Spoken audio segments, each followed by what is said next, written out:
A força de atração gravitacional, que a gente não viu ainda, tá?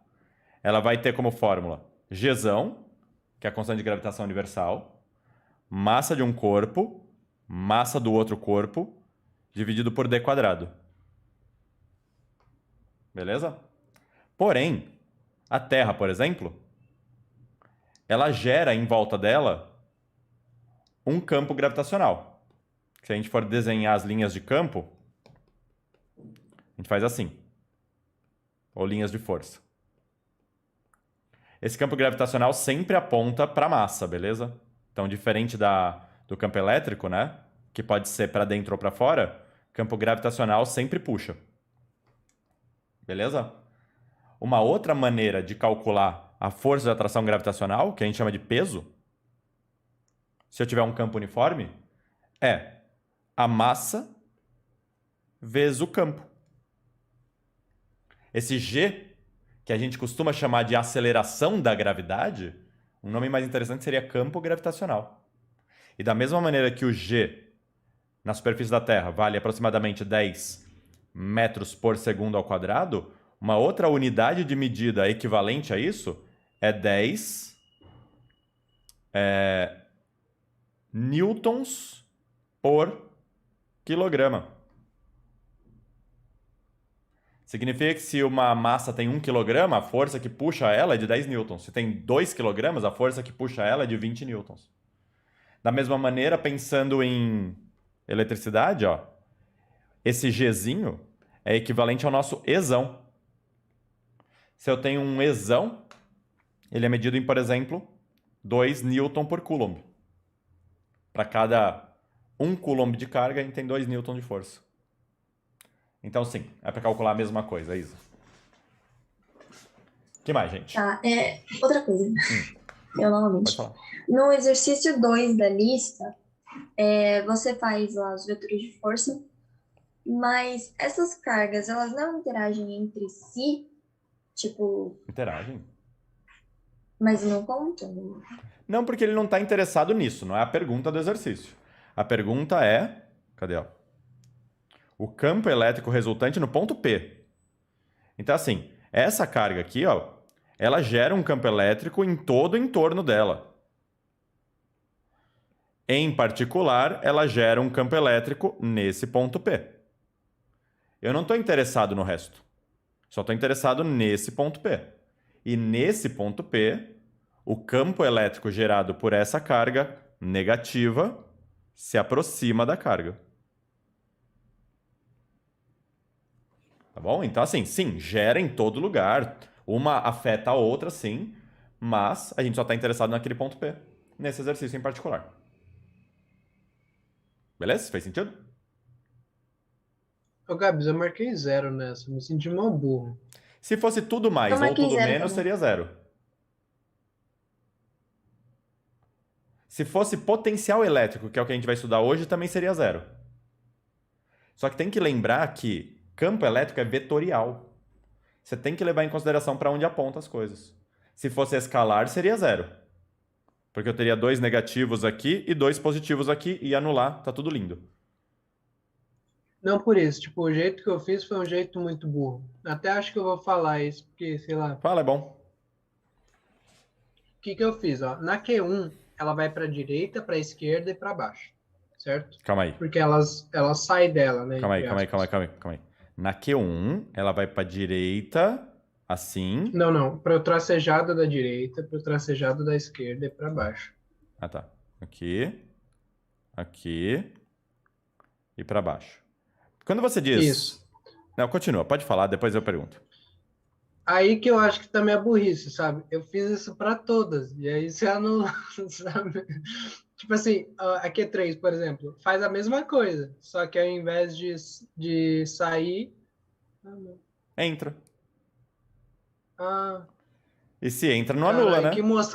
que moscão, eu botei saindo da negativa. Ah, Ainda não. não é um bom método de fazer, tá, Guto? Mas pelo menos agora você já viu que não ia anular, né? Porque é vetorial. Uhum. Uma Sim, coisa... e aí se eu considerar só o ponto P, já vai ter, tipo, duas para baixo e E duas duas para para direita. direita, nesse caso. Agora, peraí, Guto, rapidinho. Um detalhe teórico problemático aqui no que você falou. Quando você diz sai para a direita, para a esquerda e para baixo, o que está saindo? Não é uma interação entre ela e a outra? Tipo assim, O que é você uma interação falou. entre ela e a outra? Dá um substantivo aí. Peraí, quando você desenhou aquelas carguinhas, né? Você desenhou um sistema isolado da carga positiva. Aí você desenhou um monte de linha saindo dela. Aí eu falei, tá, então tem linha saindo da. Isso aí. Essas Então tem linha linhas, saindo da mas essas positiva. linhas, elas são só uma representação teórica que dão a ideia de para onde apontaria, ó, futuro do pretérito, para onde apontaria uma força que estivesse em algum ponto daqui, beleza? Essas linhas de força, é para isso que elas servem. Então, sim, tem linha saindo, você tem razão aqui, ó. Isso daqui seria uma linha de campo, ou uma linha de força, isso seria outra linha de força, isso seria outra linha de força, aqui tem outra, várias linhas de força. Mas quando a gente pensa em campo, a gente está pensando em um ponto específico, a gente está pensando o que acontece especificamente nessa região. E aí, qual é o campo elétrico gerado pela carga Q1 nessa região? Lembra que campo é uma propriedade do lugar, né? Tipo o mar lá. Então, qual é o campo elétrico gerado pela carga Q1 na região P? É assim. É esse vetor.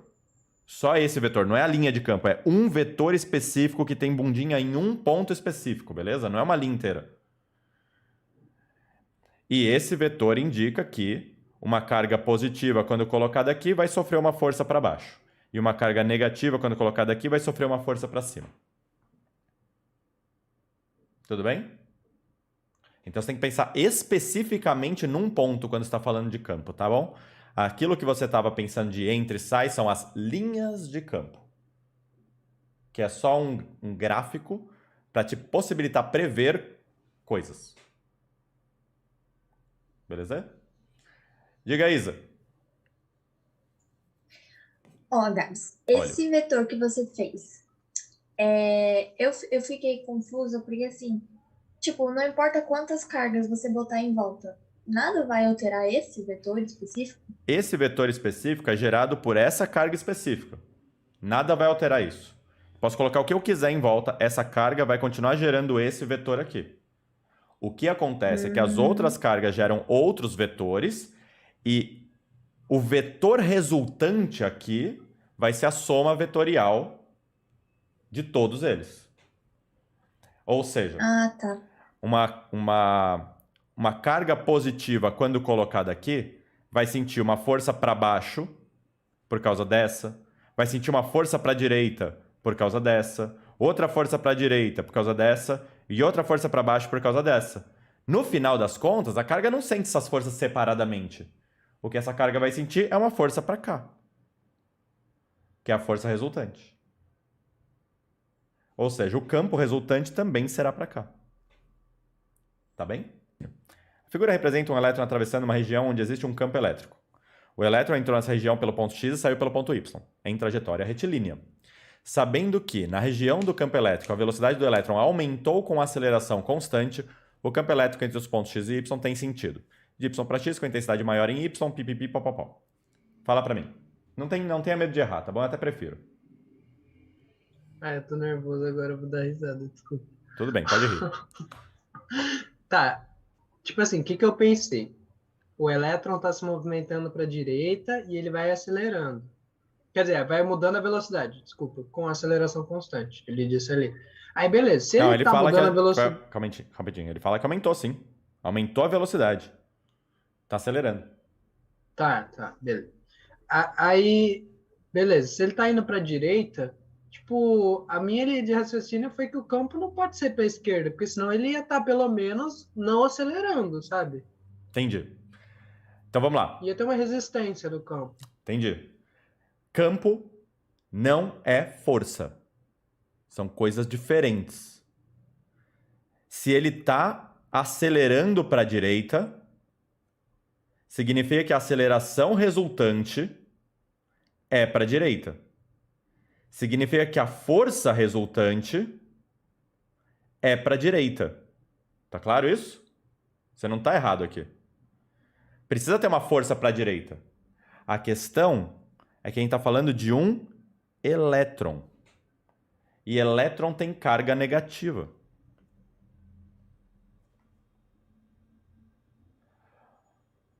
Se a carga é negativa, a força se opõe ao campo. Quer dizer que se a força é para a direita, é porque o campo era para a esquerda.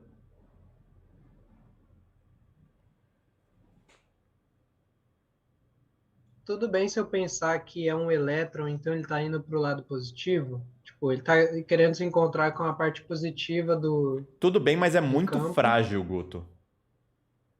É. Não tá errado, mas aí você precisa saber onde é que é a parte positiva. Nesse caso, ele mostra as placas. Mas às vezes eu tenho só a região. Eu sei que nessa região o campo é para a direita. Então eu sei que se eu colocar algo positivo, a força também será para a direita. Mas se eu colocar algo negativo, a força será para a esquerda, contrária ao campo. Para isso que a gente usa campo. O campo serve para a gente prever a força. Entendeu? Então, se eu sei que ele acelera para a direita, tem uma força para a direita. Como a carga é negativa, a força se opõe ao campo. Então, o campo é para a esquerda.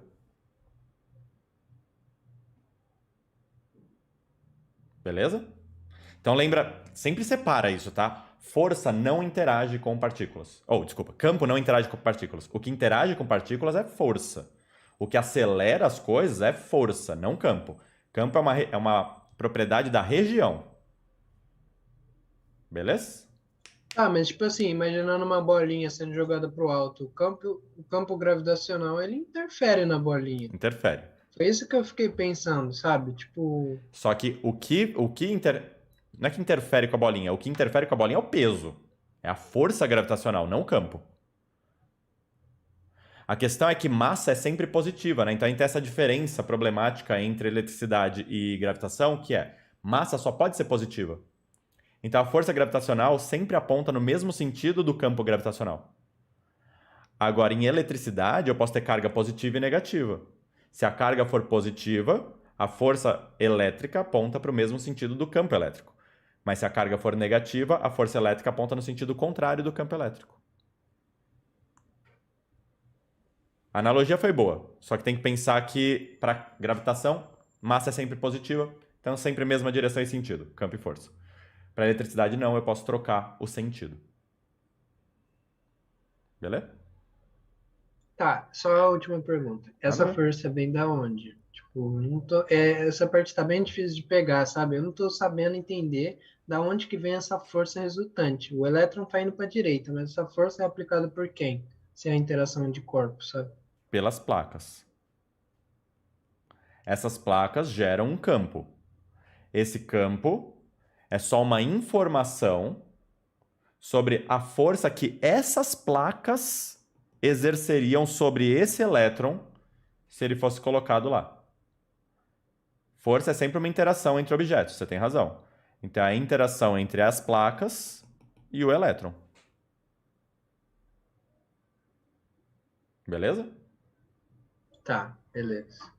É como se fosse um passo a mais. Eu vou fazer uma analogia nada a ver, tá? Mas eu acho que pode ajudar. Quando a gente está resolvendo uma equação de segundo grau, a gente chega lá, x² igual a 4, então x igual a mais ou menos 2, não é não?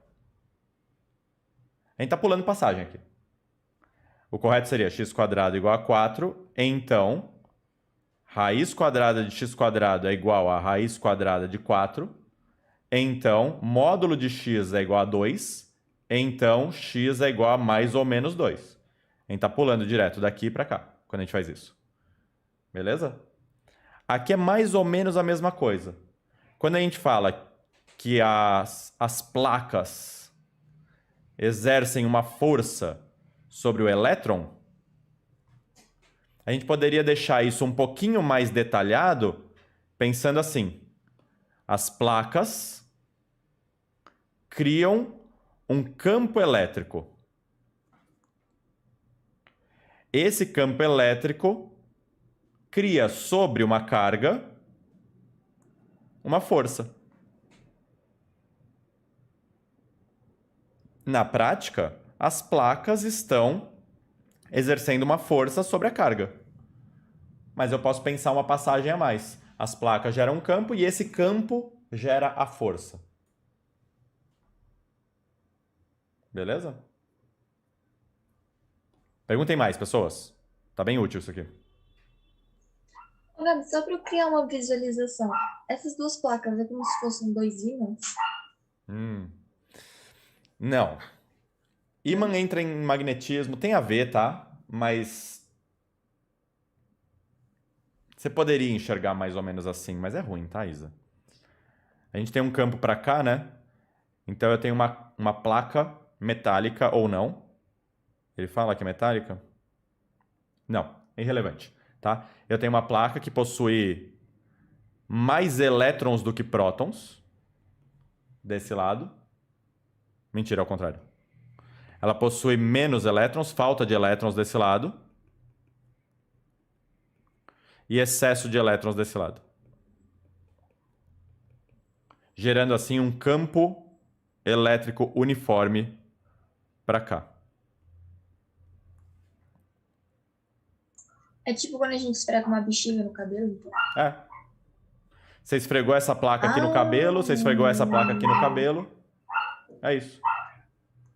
Ah, eu tava achando que era de ímã. Ah, não.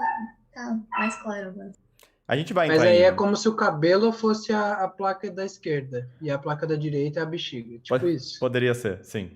Eles têm que ter sinais contrários. Posso esfregar dois materiais diferentes. Aqui agora eu não lembro a tabela, né, de qual que é mais eletronegativo, mas enfim. Eu posso esfregar dois materiais diferentes no cabelo de tal forma que um deles arranque elétrons do meu cabelo e o outro doe elétrons pro meu cabelo. Pronto. Tá? O que mais? Ô, Gabs, mas eu acho mó confusa essa matéria. Tipo, de ficar tentando enxergar assim a força, o campo, sabe? Sei lá, essa questão aí eu marquei, tipo, Seco. muito certo que eu ia acertar, sabe? Então é que faltou sei lá. você levar em consideração esse pequeno detalhe. Então você já sabe que é uma das coisas que você tem que, tipo, ativamente se preocupar, entendeu? Não é uma coisa natural. Você tem que se preocupar com isso ativamente. Na verdade, tem um monte de pequenos detalhes aqui, ó, que eu não sei se quando vocês viram a resolução pela primeira vez, vocês deram atenção para isso. Por exemplo, ele fala aqui, ó, o elétron entrou nessa região em trajetória retilínea. Isso daqui já é um detalhe mega importante. Em trajetória retilínea significa que ele está em MRU ou MRVU. Ou UV. Tá? Então ele está em movimento retilíneo uniforme ou em movimento retilíneo uniformemente acelerado. Ou variado. Nesse caso, uniformemente acelerado, porque a velocidade aumentou com a aceleração constante. Então eu sei que em todos os pontos daqui, ó, a força resultante tem que ser para a direita. Em nenhum momento ela vai poder ser assim, ó. Porque se ela for assim, ele vai fazer curva. Tá vendo? Então eu tenho que levar em consideração esse tipo de coisa também. Eu ativamente vou procurando detalhezinhos, tá? Não é uma coisa natural. Você tem que procurar esses detalhes. Ô, Gabs, é uma coisa absurda dizer que, tipo, o campo, então, ele aumentaria, a intensidade do campo, ela aumentaria? É. Em algum caso existe? Tipo, Pode um existir, campo mas não é nesse aumentando? caso. Ó, por exemplo, se eu tenho... Aqui, ó. Aqui, ó. Nesse ponto, o campo vale, por exemplo, agora eu vou fazer certo, 1 Newton por Coulomb. Tudo bem? Por quê? Porque essa partícula aqui tem uma determinada carga, isso tem uma determinada distância e eu sei que esse campo vai ter essa intensidade. Aqui o campo sempre vai ter 1 Newton por Coulomb. Não interessa. Se eu colocar uma carga aqui, ó, de 10 coulombs, então ela vai sofrer uma força de 10 newtons. Se eu colocar uma carga de 100 coulombs, ela vai sofrer uma força de 100 newtons. Mas o campo continua sendo 1 Newton por Coulomb. Porém, se essa partícula está viajando, Guto, e ela está se movendo aqui, ó, se aproximando dessa partícula aqui, quando ela chega aqui, ó, o campo já passa a ser de 4 newtons por Coulomb, por exemplo. Então, a intensidade de campo aqui é diferente da intensidade de campo aqui. Porque, de novo, campo é uma característica de uma determinada região. Se ela está se movendo, ela está mudando de região. Então, ela está mudando de campo. Eu até preferiria que a gente usasse a palavra região ao invés de campo. É a mesma coisa. Só que nesse exercício específico... Cadê? Nesse exercício específico, ele diz que a aceleração é constante. E aí vem comigo, ó. Se a aceleração resultante é constante, então massa vezes a aceleração resultante é constante também, porque a massa não muda, concorda? Então, a força resultante é constante. Só que a força resultante aqui, a única força é a força elétrica. Então a força elétrica é constante. E a gente sabe que força elétrica é a mesma coisa que campo vezes carga. A carga também não está mudando. Então, isso é constante e, portanto, o campo, nesse caso, é constante. Nesse caso, a gente tem um campo elétrico uniforme aqui no meio. Beleza?